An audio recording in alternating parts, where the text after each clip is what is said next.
So this Sunday, we talked about a sign in certain ways. And I want to look today at the story of Gideon because it's such an interesting story in the way that we deal with that and what it is he's asking. And if you know the scripture, Gideon says to God, he says, if in fact you're going to save Israel by my hand, then I need a sign from you. Look, I will place a wool fleece on the threshing floor. And if you will make it so that the wool fleece is full of dew and the ground is all dry, then I'll know that that's what you want to do. And if you know that story, you know that he wakes up in the morning and it's exactly that way. And he goes back to God and he says, well, please don't be angry with me, but now could we make the ground all wet and keep the wool fleece dry? That way I'll know. And he wakes up the next day and it is as he said. What's interesting is that both of those things come after Gideon already knew he was talking to God. Because he asked for a sign well before that, and it says that when he poured out his offering, the angel of the Lord touched it and it was lit up in fire. And Gideon acknowledged the fact that he knew he was talking to the angel of the Lord. But he needed a little more reassurance and a little more reassurance. And so today, in your small groups or as you talk about this idea of the sign, obviously the sign of Jonah, but look at what Gideon was asking and work on this together as a group. What kind of sign do you need to do whatever it is that God asks? If God asked you to do something, what sign would you need to be just absolutely positive that's what you're supposed to do? Talk about that in your group and we'll come back.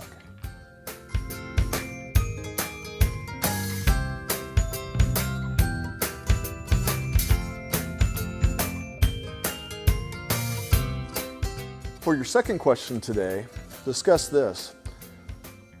Does Jonah really have a lack of faith? Or is he just hesitant to do what it is God's calling him to do? As you read through that story in Judges 6, Judges chapter 7 starts with Gideon doing exactly what it is God asks.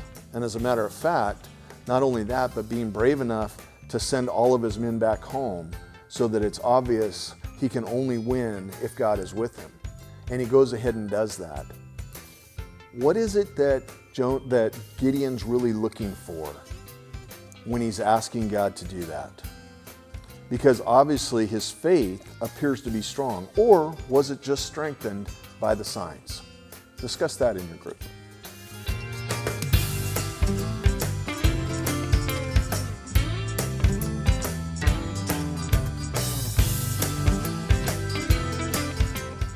So as we talked about on Sunday, this sign of Jonah, Jesus says that it's a wicked and adulterous generation that asked for this sign. And the implication is that we should know that he is the Son of God by all the other things that are happening. But he says it's a wicked and adulterous generation. He says, but none will be given it except this one sign. The implication is this one sign is enough. Is that sign enough for you? Is the sign of Jonah, as it's demonstrated there, enough to strengthen your faith? Or have you, like many of us, asked God for yet another sign? Or another sign? Or another sign? Or a word? Or something that will strengthen us?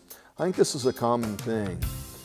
But discuss why is it that we continue to ask for yet one more demonstration from God.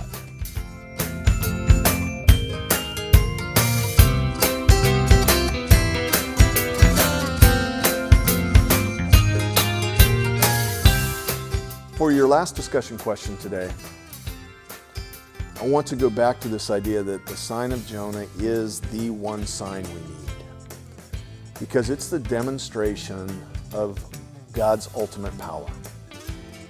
If God is powerful enough to overcome the grave, to overcome death, to overcome the penalty of sin in in the person of Jesus, then what is it he can't do in our lives? You see, if we understand that kind of power from God, we recognize that we need to stop relying on our own power and rely solely on his power, no matter what part of life that is. How can you do that in your life beginning today? How can you rely solely on God's power in a way that glorifies him and that benefits you and your community?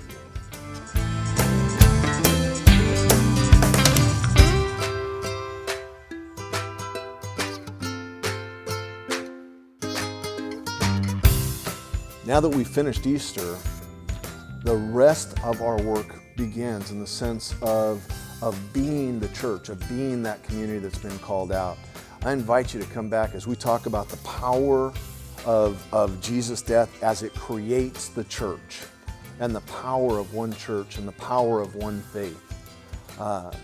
We want to be that kind of community to Redwood City and to all the areas around us. So join us again next Sunday.